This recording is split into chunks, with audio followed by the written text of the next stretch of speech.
ಇವರು ಯಾಕ್ರಿ ಅಳ್ತೀರಿ ಅಂತ ಕೇಳಿದ್ರೆ ನಾವು ಹೃದಯವಂತರು ಅದಕ್ಕೋಸ್ಕರ ಅಳ್ತಾ ಇದ್ದೀವಿ.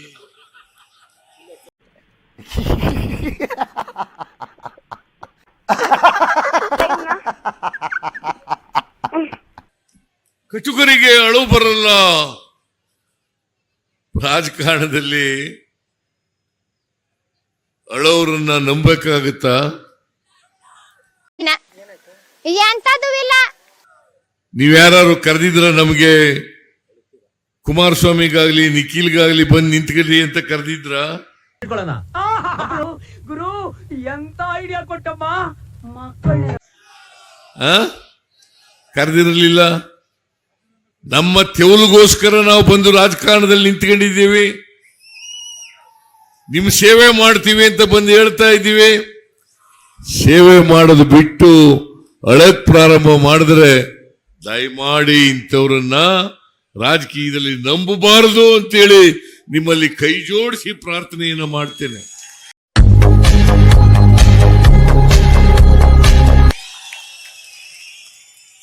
ಇದೇ ದೇವೇಗೌಡರು ಬಹಳ ಹೃದಯವಂತರು, ಕುಮಾರಸ್ವಾಮಿ ಬಹಳ ಹೃದಯವಂತರು, ನಾವೆಲ್ಲ ಕಟುಕರು.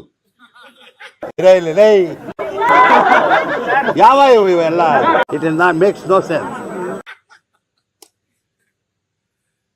ಅದೇ ಹಾಸನದಲ್ಲಿ ದೇವೇಗೌಡರ ಮೊಮ್ಮಗ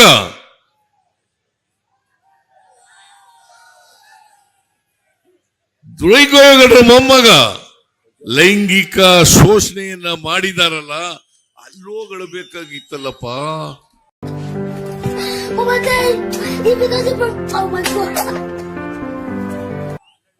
ಅಲ್ಲಿ ಹೇಳ್ಬೇಕಾಗಿತ್ತಲ್ಲ ಹೋಗಿ. ಬಹಳ ಜನ ಹೆಣ್ಣು ಮಕ್ಕಳು ಕಣ್ಣೀರನ್ನು ಸುರಿಸ್ತಾ ಇದ್ದಾರೆ. ಅಲ್ಲಿ ಅವರ ಕಣ್ಣೀರು ಒರೆಸ್ತಕ್ಕಂಥ ಕೆಲಸವನ್ನ ಮಾಡಬೇಕಾಗಿತ್ತು. ಇದು ಆಕ್ಚುಲಿ ಚೆನ್ನಾಗಿರೋದು. ಅಲ್ಲಿ ಹೋಗಿ ಅಳಬೇಕಾಗಿತ್ತು ದೇವೇಗೌಡರು, ಅಲ್ಲಿ ಹೋಗಿ ಅಳಬೇಕಾಗಿತ್ತು ಕುಮಾರಸ್ವಾಮಿ ಅವರು. ಅವ್ರಿಗೆ ಅವ್ರ ಮೇಲೆ ಅವ್ರ ಬಗ್ಗೆ ಮರುಕ ಪಡಬೇಕಾಗಿತ್ತು. ಆದರೆ ಅದನ್ನು ಮಾಡಲಿಲ್ಲ. ಇಲ್ಲಿ ಚುನಾವಣೆ ಗೆಲ್ಲಿಗೋಸ್ಕರ ಬಂದು ಅಳ್ತಾ ಇದ್ದೀರಲ್ಲ, ಇದು ನಾಟಕ ಅಲ್ವಾ, ರಾಜಕೀಯ ನಾಟಕ ಅಲ್ವಾ ಅಂತೇಳಿ ತಿಳ್ಕೋಬೇಕಾಗ್ತದೆ. ಎಲ್ಲೋಗಿ ನಿಂತ್ಕೊಳ್ಳುತ್ತೋ ಏನೋ, ಎಲ್ಲ ಹೋಗಿ ನಿಲ್ಲಿದೆ.